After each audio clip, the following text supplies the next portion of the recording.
Gumuho ang kalsada sa Benguet dahil sa pag-ulag dala ng habagat na pinalakas pa ng bagyong Guring.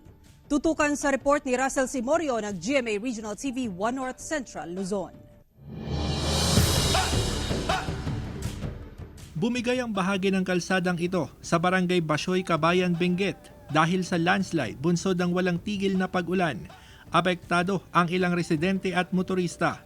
Ayon sa MDRRMO, lumambot ang lupa dahil na rin sa malaking volume ng tubig mula bundok.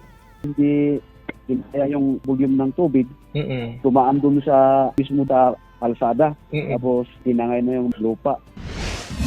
Sa Botolan, Zambales, bumigay ang ilang bahagi ng Karaal Bridge kaya pansamantalang isinara sa mga motorista. Mahina na raw ang pundasyon ng tulay. May detour po kasi yan, yung Karaal Bridge sa baba, yung malalaking sasakyan, dump truck.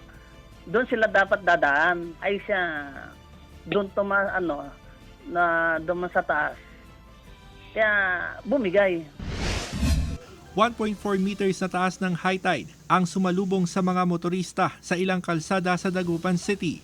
Pahirapan ng pagdaan ng light vehicles. Nagka-traffic din dahil sa kabi-kabilaang road construction.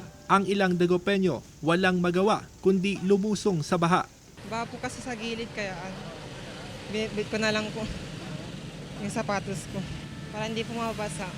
Tumaas po yung tubig talaga. Halos umabot na po dito eh. Umagos pa yung mga dumi dito. Winalisan ko pa nga eh.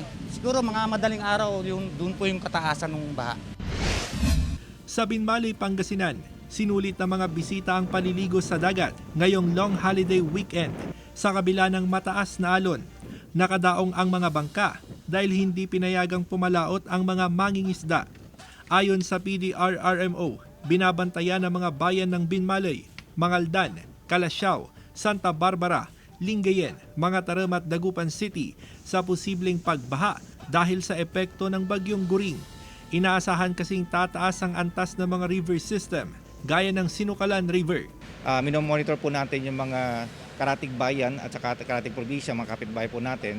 So, depende na rin po kung sa gaano kalakas yung ulan na ibubuhos po niya sa upland dito po sa may parteng Benguet. Nakahanda ang mga rescue equipment at vehicles sakaling kailanganin. Handa rin ang mga evacuation center sakaling may kailangang ilikas. Mula sa GMA Regional TV 1 North Central, Luzon, Russell Simorio nagbabalita para sa GMA Integrated News.